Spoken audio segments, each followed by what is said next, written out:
Bonjour et bienvenue dans ces interviews de Maman Inspirante. Je suis Nathalie Clément, thérapeute et accompagnante familiale, et également maman de 2 enfants. Je te souhaite une belle écoute et d'être inspirée par ce que tu vas entendre.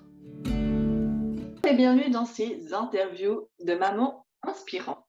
Aujourd'hui, j'ai la chance de partager avec Katia, qui va nous parler de son expérience de maman et de tout son cheminement de maman avec ses hauts et ses bas, et plus particulièrement comment elle a dû jongler en tant que maman monoparentale avec une carrière de haut niveau, si on peut dire ça comme ça, et comment elle s'est peut-être un petit peu oubliée là-dedans, et quelles sont les leçons qu'elle en retire plusieurs années après.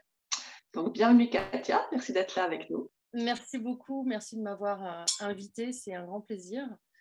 Ça me fait super de partager avec toi. Ouais. Est-ce que tu peux déjà partager peut-être l'âge de tes enfants, qu'ils sont? Alors, j'ai 2 fils, ils ont bientôt, l'aîné va avoir 16 ans et le plus jeune a 11 ans, vient d'avoir 11 ans. Donc, ils sont rentrés en 6e et en première dans cette rentrée. Et effectivement, comme tu le disais, je suis maman monoparentale depuis qu'ils ont 5 ans et 7 mois pour le plus petit. Donc, une très large tâche qui a été mise sur mes épaules assez rapidement finalement.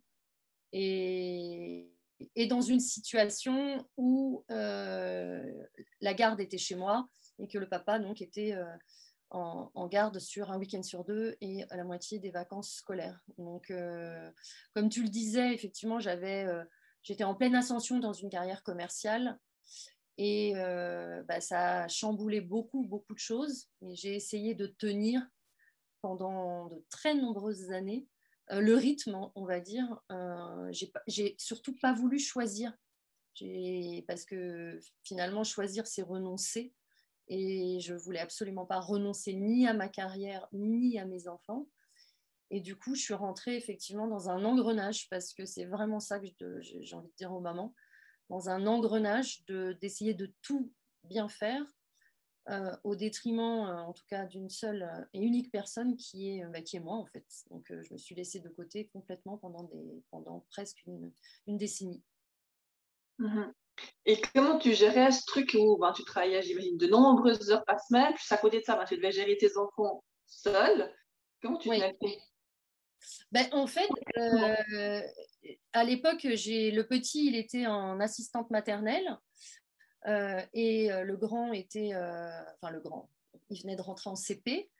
Et c'est vrai que c'est les problématiques finalement d'une maman seule, bon, même si à mon avis, c'est les mêmes côté papa quand il se retrouve seul, c'est que finalement, au-delà de la relation maman-enfant, il y a toute la logistique qu'il faut gérer, et cette charge mentale est vraiment super importante parce qu'en fait, elle vient se greffer à toutes les autres charges. Et il faut parler avec la nounou, l'assistante maternelle, pour lui dire que au regard de ta situation, tu n'arriveras pas à vraiment être là tous les jours à 18h30 pétante, parce qu'en plus, je, je travaillais loin, donc j'avais les bouchons parisiens. Et surtout, tu mets le grand comment dirais-je, dans les études suivies, et après, il bascule en garderie. Et du coup, j'arrivais toujours en mode sauvage à 19 ans, à 19h, les cheveux comme ça. Et mon gamin était toujours le dernier récupéré, presque. Mais quelque part, je n'avais pas le choix. Donc déjà, c'était très lourd parce que y a toujours le regard des gens qui s'occupent de la garderie, qui disent ah encore, hein, parce que quelque part, on cherche toujours à dire mais j'avais un bouchon, j'avais ceci, mais en fait, ce qui est la réalité. Mais quelque part, les gens, ils sont plus là en train de dire que les journées sont longues pour ces enfants, etc. Oui, oui, c'est vrai. Mais quelque part, à l'époque, j'avais pas trop le choix. Et en plus, quand je rentrais à la maison, j'enchaînais tout de suite avec le bébé, donc le bain, la garde pour la nourriture pour les enfants. En plus, je voulais que ce soit du naturel, donc je me mettais à cuisiner en rentrant. Et puis finalement, à 21h, quand tout ce petit monde était couché, c'est justement là que moi, je prenais du temps un minimum pour manger. Et surtout que je me reconnectais, et ça c'est encore le pire, au niveau de mon travail, parce que j'étais partie pour eux trop tôt et que je n'avais pas clôturé complètement ce que j'avais à clôturer dans ma journée. Donc en fait, je vivais pour l'entreprise et je vivais pour mes enfants. Et en tant que maman, j'avais l'impression de pas assez en faire. Et à côté de ça, pour l'entreprise, je n'en faisais pas assez. Parce qu'au niveau de poste que j'étais, ils estimaient que je n'avais pas à partir à 18h30 ou à 18h45. Donc, tout était charge mentale, en fait. Même les bouchons, quand j'arrivais et que je voyais les bouchons, et j'étais en angoisse totale de me dire, l'heure tourne et je vais potentiellement pas être à l'heure pour récupérer mes enfants. Donc, comment je m'en suis je dirais que c'est un peu en mode survie. On fait de la gestion d'urgence dans ces cas-là, en fait. C'est vraiment ça. Et puis après, c'est le week-end où on souffle. Mais finalement, le week-end, en tant que maman solo, qu'est-ce qu'on fait? C'est encore une autre charge mentale, mais on fait tout ce qu'on ne peut pas faire la semaine. Donc, les courses, le ménage, les devoirs. Et puis, en final, en fait, puis le lundi, ça recommence. Et puis, en fait, on est dans une vie qu'on ne peut même pas dire routinière parce qu'elle n'avait rien de routinière, justement. Mais elle était très compliquée, oui. Clairement, il n'y avait pas assez d'heures dans la journée et dans la semaine pour pouvoir tout gérer, quoi. Exactement. Complètement. Complètement. Et puis c'est vrai que quelque part, on essaye quand même de donner à ses enfants le maximum. Donc, il y a aussi pas ce sas de décompression où quand on rentre, on a peut-être 10-15 minutes pour soi et après, finalement, on s'occupe un peu de la maisonnée. Non, là, c'est vraiment, en fait, tu rentres, c'est timé. Donc, en plus, tu es assez...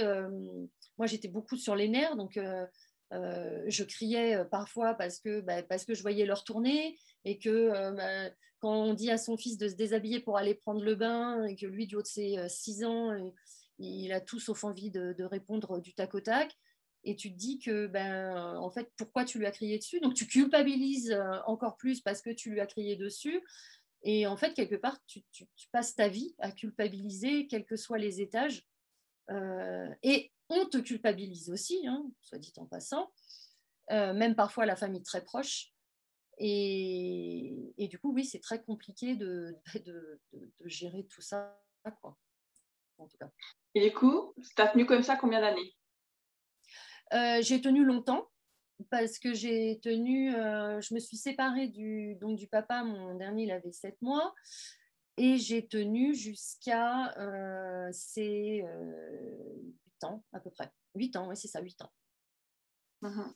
Du coup, c'était quoi le point de bascule qui fait que tu as tenu, qu'au bout d'un moment, ça n'a plus été possible? En fait, le point de bascule, c'est vraiment, ça a été la maladie. Parce que le corps humain est relativement bien fait, mais on a tendance à pas du tout l'écouter, et ça, c'est un vrai problème. Et du coup, au niveau du corps humain, j'ai eu beaucoup de problématiques de santé. Donc, j'ai envie de dire des signaux où le corps, il m'a un peu dit hey, réveille, non, c'est pas possible, tu peux pas continuer sur ce rythme-là. Et en fait, je pense que je savais intérieurement que je ne pouvais pas continuer comme ça. Mais j'avais pas le choix. Et j'avais réellement pas le choix. Même si on dit toujours on a le choix, mais c'est encore plus compliqué quand tout repose sur nos épaules. Donc, du coup, je ne les ai pas écoutés, ces signaux. Et du coup, ça fait effet boule de neige, c'est un peu comme tout le reste. C'est que le petit signal devient un signal moyen, le signal moyen devient un gros signal, et puis un matin, tu te réveilles, et en l'occurrence, moi, j'ai fait une amnésie systémique, et du coup, le corps, il a vraiment dit stop, tu es hospitalisé, et puis là, quelque part, tu as toute ta vie qui défile parce que tu te dis aussi que tu as fait ça pour être présente pour tes enfants, mais que en fait, malade, tu ne sers plus à personne. Donc, c'est aussi très contre-productif. Mais quelque part, il m'a vraiment fallu ça pour que je ne continue pas. Au vrai sens du terme, mon corps, il s'est arrêté. Ça a été vraiment plus qu'un burn-out parce qu'ils n'ont pas voulu le qualifier comme ça à l'époque. ils ont vraiment parlé d'épuisement sévère, parce que en fait, je m'étais imposé un tel rythme de vie, parce que on ne peut même pas appeler ça un rythme de travail, un rythme de vie, où à un moment, le corps, il peut plus. On prend des cachets la nuit parce qu'on n'arrive pas à dormir, parce que la charge mentale. Et puis le matin, on n'est pas très réveillé, donc du coup, on va voir son médecin pour dire mais qu'est-ce que je peux prendre comme vitamine et en fait, on tient à travers, on va dire, des subterfuges. Mais ça, on peut tenir comme ça dans des périodes d'examen, mais on ne peut pas tenir comme ça pendant 8 mois, quoi. Donc, 8 ans, pardon. Donc, Mhm. ça a été très, très, très, très, très compliqué. Vraiment très compliqué. Et je me suis abîmée. C'est vraiment ça. Je me suis Ouais. abîmée et aujourd'hui encore, je porte en moi les stigmates de tout ça, quoi. Et je les porterai tout le temps. Parce que quelque part, même quand il y a un déclic, parfois les dégâts qui ont été faits dans le corps, ils sont tellement importants que on a arrêté au bon moment, si je puis dire, mais néanmoins, le mal est fait. Donc, c'est compliqué. Donc, je veux dire que vraiment physiquement, tu as des séquelles qui vont rester. Ah oui, oui, oui, j'ai des séquelles qui sont restées, ouais. Ouais. En fait, j'ai développé 2 pathos auto-immunes qui sont très clairement aussi, ont été aggravés par le stress et par tout ça. Et du coup, c'est une pathologie auto-immune, elle se guérit pas et elle nous suit. Donc, on peut juste réduire les effets, mais en fait, elle est là. Et c'est en ça que je dis que tu gardes les stigmates finalement tout le temps. Tu ne peux pas guérir, donc tu essayes d'amoindrir les conséquences, mais tu t'es fait du mal en fait. Clairement, tu t'es fait du mal. Je ne sais pas si on peut dire toute seule, parce que tu n'es pas quand même toute seule. On y contribue beaucoup, la société, tout ce qu'on essaye de faire peser sur les épaules des mamans, y contribue. Mais tu t'es fait du mal et à un moment, tu as des cicatrices. Voilà, c'est le mot que je cherchais, mais tu portes les cicatrices sur ton corps, de tout ce que ça a fait en fait. Et du coup, le fait que ton corps, à un moment donné, il dit stop, puis que tu prennes conscience que tu peux pas continuer comme ça, qu'est-ce qui a changé? Ce qui a changé, c'est que déjà, j'ai commencé à plus m'écouter. Alors, moi, j'ai une des pathologies qui est liée à la thyroïde. Et c'est vrai que c'est en hypothyroïdie, surtout quand elle est d'origine auto-immune, en fait, on est toujours fatigué. Et du coup, pour moi, ce n'était pas possible d'aller dormir ou de me reposer jusqu'au moment justement où j'ai fait cette amnésie systémique parce qu'en fait, finalement, j'étais tellement fatiguée que ça a fait... j'ai vraiment le trou noir total. Donc aujourd'hui, j'ai appris, on va dire, à dealer avec le fait si je suis fatiguée, je vais me coucher. Voilà. Si je suis fatiguée, je vais me coucher.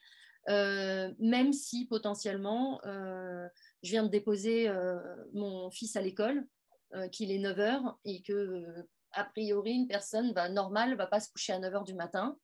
Mais je sais quel impact ça va avoir dans ma journée si je ne m'accorde pas ces 3/4 d'heure de sieste, même si la sieste, le matin, je ne sais pas si on peut appeler ça une sieste, mais du coup, si, voilà, ça, c'est déjà, j'ai appris vraiment à écouter davantage mon corps et à ne pas tirer sur la corde.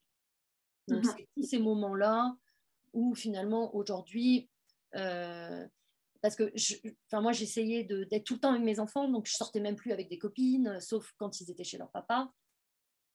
Et maintenant, en fait, j'admets que mes enfants peuvent vivre sans moi. Et quelque part, c'est vraiment un des messages que je passe maintenant beaucoup autour de moi. C'est parce que quelque part, j'ai un fils de 16 ans et un fils de 11 ans, et j'apprends énormément, on va dire, de l'adolescence. Et c'est surtout durant cette période-là que tu prends beaucoup de claques parce qu'en fait, finalement, ils sont sur le chemin de la liberté et quelque part, que tu en aies fait beaucoup pour eux ou moyennement, en fait, leur envol, il sera exactement le même. et tu n'auras pas une médaille mise sur ton blason en disant ouais, tu as la médaille de la super maman. Et c'est là aussi où il faut faire attention parce que, en tout cas, moi, c'est des pensées qui ont vraiment traversé ma tête. De dire mais comment il ose, comment ça se fait qu'il m'abandonne limite quand il sortait de trop et tu te dis mais en fait non, là tu es en train de délirer complètement. Tu peux pas lui faire porter le poids de que quelque part oui c'est une réalité, j'ai voué ma vie avec à mes enfants mais vraiment c'est une réalité, mais quelque part c'est un choix. C'est-à-dire j'avais d'autres mamans qui étaient en garde alternée et qui n'avaient pas les mêmes problèmes et qui ont... Après, tout est une question de comment on voit sa maternité. Ça, quelque part, chacun a sa propre définition. Mais par contre, c'est vrai qu'aujourd'hui, je mets beaucoup en garde sur le fait que parfois, le fait d'en faire trop, ça peut être totalement contre-productif et pas que vis-à-vis de nous-mêmes, mais aussi vis-à-vis des pensées qu'on va pouvoir extrapoler au moment où l'enfant va vouloir prendre son indépendance. Parce que ça, aujourd'hui, je sais que je ferai très attention avec celui de 11 ans, parce que je suis déjà passée, on va dire, par ce processus de dire, mais comment ça se fait qu'il fait ça? Mais est-ce qu'il se rend compte qu'il va me laisser tout seul? Et en fait, quelque part, on enchaîne ses propres enfants, mais on s'enchaîne aussi. En fait, ou plutôt, j'ai une image qui me vient, c'est comme tu t'es enchaîné à eux, bah, tu veux qu'ils s'enchaînent à toi. Alors que non, en fait, ça ne marche pas comme ça. C'est vraiment ce truc où moi, je me suis sacrifiée. J'ai peut-être privilégié mes enfants à mes amitiés ou à des choses comme ça. Donc, je m'attends presque inconsciemment, parce que je pense bien que tous les parents, consciemment, ils ne vont pas se dire ça, à ce qu'ils fassent la même chose, en fait. Oui, c'est ça. Ça fait tellement tout donner qu'il faut au moins qu'ils me rendent une partie, quoi. C'est exactement ça. Et effectivement, tu as tout à fait raison sur le fait que c'est complètement inconscient. Et moi, j'ai vraiment pris ça en pleine figure parce que c'est comme s'il y avait une espèce d'énorme dualité en moi. Où quand j'ai vu arriver je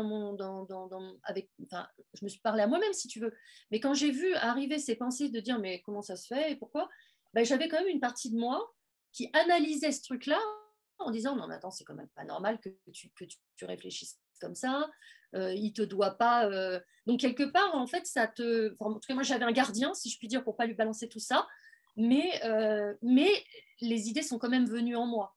Donc c'est là où je me suis dit là Hartung parce que et puis d'ailleurs pour les personnes que tu accompagnes, j'ai aussi on va dire une pépite, c'est que mon fils de 16 ans dernièrement m'a quand même dit qu'il se faisait du souci pour le jour où il partirait définitivement.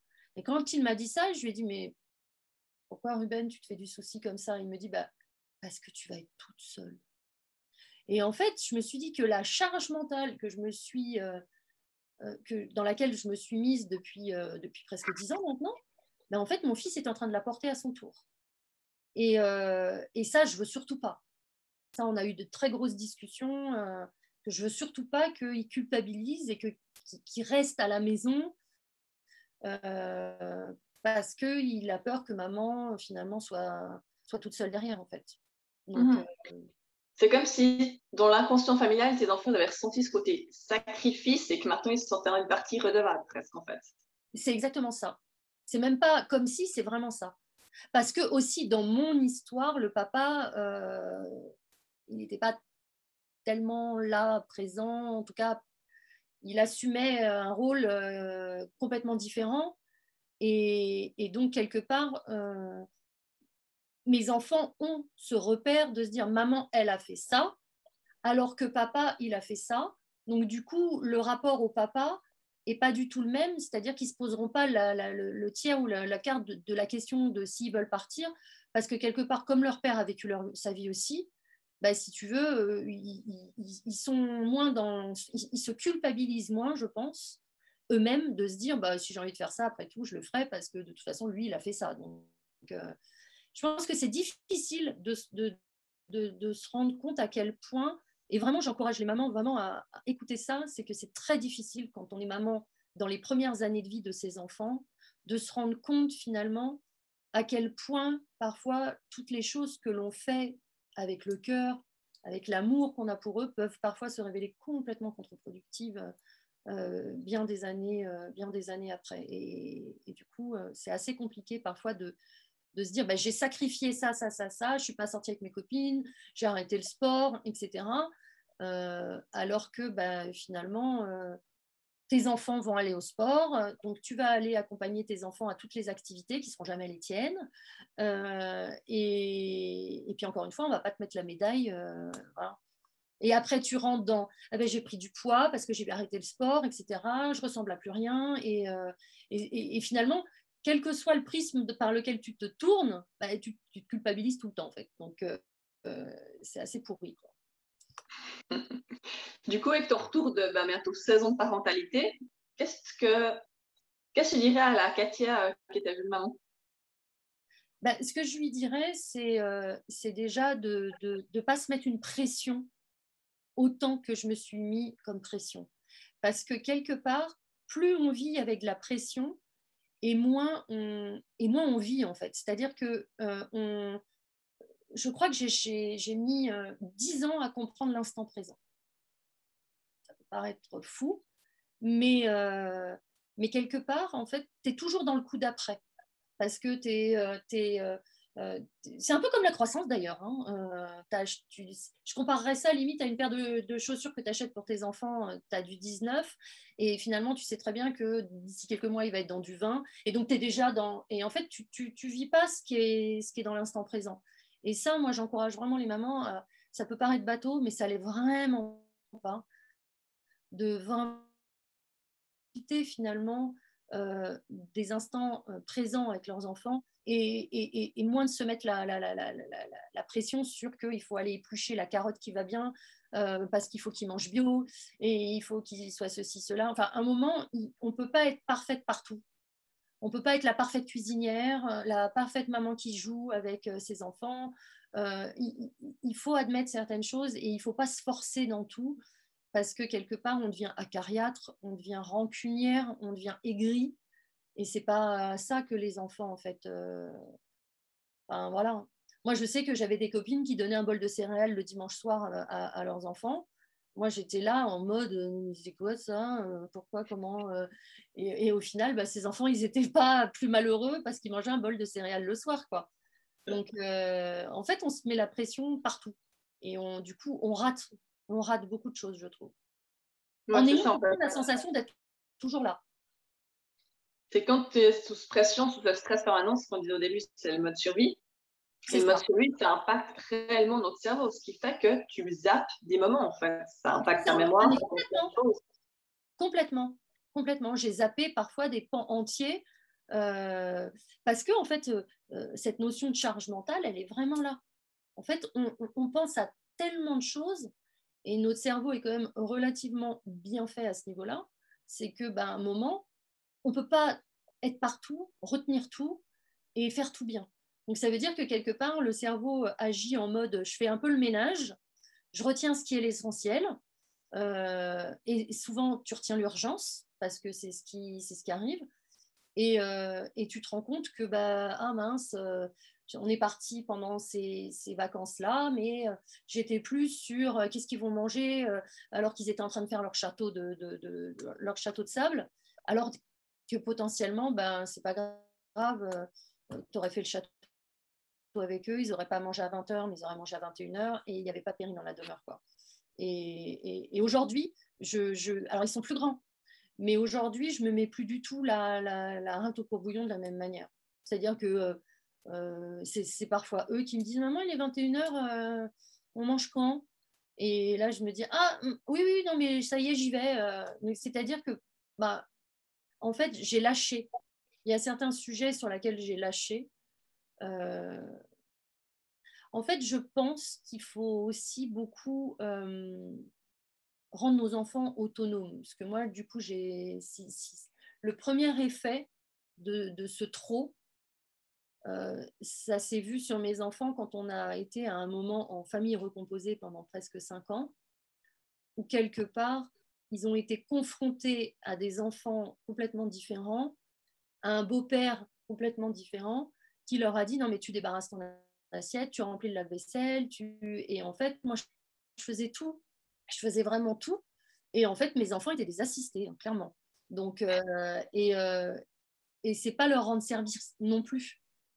Donc aujourd'hui, le petit, du coup, je lui fais faire des trucs que le grand ne faisait pas au même âge.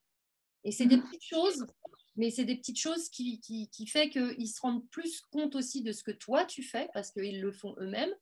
Donc, ils salissent moins vite le truc que c'est parce que c'est eux qui vont le nettoyer. Et quelque part, ça les fait gagner en autonomie. Et ça t'enlève de la charge mentale aussi. Et c'est dans des détails. Demander à son enfant de... En fait, moi, j'avais toujours... Mon conjoint, à l'époque, il me disait, mais pourquoi tu les laisses pas défaire la vaisselle? Et je disais tout le temps, mais s'il casse une assiette et tout. Et c'est lui qui me dit, et alors? Dans l'absolu, s'il casse une assiette, bah, casse une assiette. Mais t'imagines que toi, bah, c'est-à-dire que tu le déferas pas, le lave-vaisselle, et tu feras d'autres choses. Et finalement, leur laisser de l'autonomie, c'est aussi accepter qu'ils ne fassent pas tout bien, et en tout cas pas comme toi tu voudrais qu'ils fassent.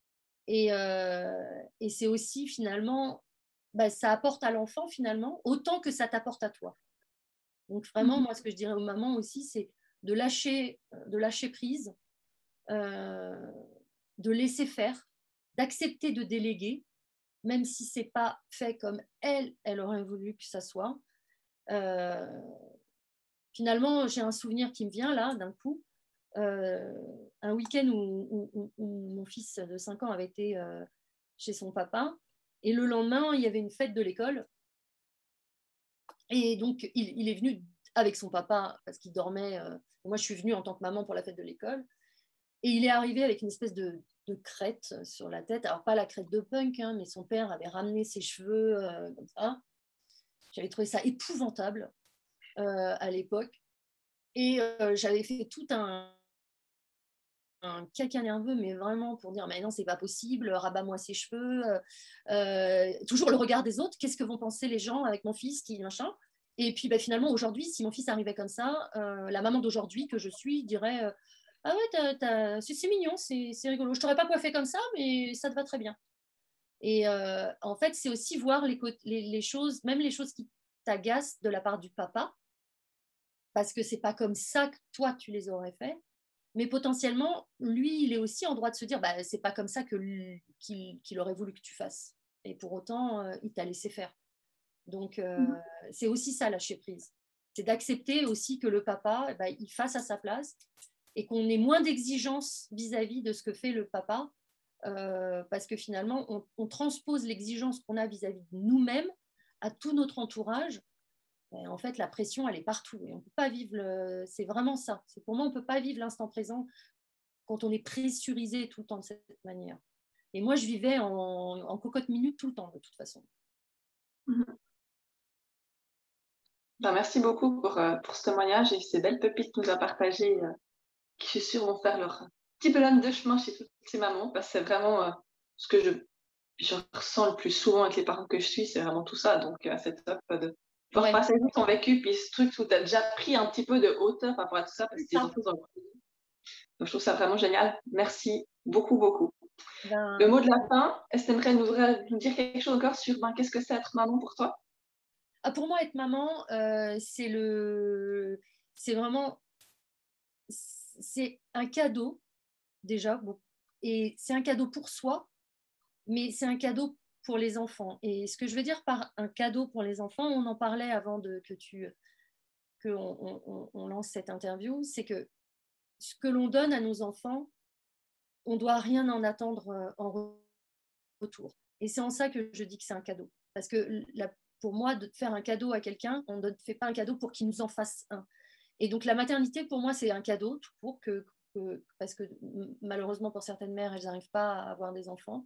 Donc je pense qu'il faut aussi avoir la conscience, quand on est maman, qu'on a quand même la chance d'avoir des enfants par rapport à d'autres qui n'ont pas réussi à avoir des enfants. Donc c'est un cadeau pour soi, mais c'est aussi un cadeau qu'on fait à l'enfant. Et si on reste dans cette notion de cadeau, qui est quelque part quelque chose de festif, de joyeux, ça ne va pas avec la pression qu'on met dans toutes les tâches que l'on fait en journée. Donc moi, si vraiment j'avais un conseil à donner, c'est que C'est pas parce que vos enfants en fait mangeront bio, se coucheront tous les jours à 8h30 avec l'histoire qu'il faut, en ayant bien sûr vérifié tout son cartable, lu tous les mots, etc., que ça fera de vous la meilleure des mamans. Finalement, c'est les instants privilégiés que l'on a avec ses enfants. Et voilà, moi, en tout cas, si je pouvais revenir en arrière, j'appliquerais ce que j'applique avec le second, avec le premier, c'est-à-dire quelque part plus de lâcher prise dans la relation d'un point de vue général, en fait. Ça apporte plus de douceur, ça apporte de la légèreté, en fait. Et c'est bon pour la maman, mais c'est aussi bon pour l'enfant. Parce que, avant tout, une maman, c'est finalement un miroir pour son enfant. S'il y a vraiment quelque chose que j'ai, en étant en monoparentalité, ça, c'est vraiment quelque chose qui m'a beaucoup parlé. Quand mon fils a dit, du haut de ses 7 ans, maintenant, moi, ça va parce que maman va bien. Et en fait, c'est là que j'ai réalisé à quel point la maman est un miroir, en fait. Donc, si on n'est pas une maman heureuse et une maman comblée, on ne peut pas avoir un enfant comblé et un enfant heureux. Ça peut paraître un peu lourd en charge, ce que je dis, mais c'est vraiment ça, en fait. C'est que si la maman et le papa est bien, l'enfant est bien, quoi. J'ai envie de dire, quel que soit ce qu'il y a dans l'assiette, ou voilà, il faut se faire du bien à soi pour que les enfants voient une maman heureuse. Et un enfant ne sera jamais heureux avec une maman malheureuse, en fait. D'où l'importance de prendre soin de soi. Exactement. Et de se faire passer en priorité aussi. Exactement. Et de savoir poser des limites avec ses propres enfants. Ce qui va avec prendre soin de soi, en fait. Si on a tout le temps focalisé sur eux, ben, du coup, on ne pose pas de limites et il n'y a plus de temps pour nous. Donc, ça se rappeler que mes besoins sont aussi importants que les besoins de mes enfants, puis on a réussi à concilier ces besoins à tout le monde, en fait. Exactement. C'est exactement ça. Ouais. Top. Ben, merci infiniment pour cet échange. Bien, Nathalie. Merci. Et à tout bientôt. Bye bye. Tout vite.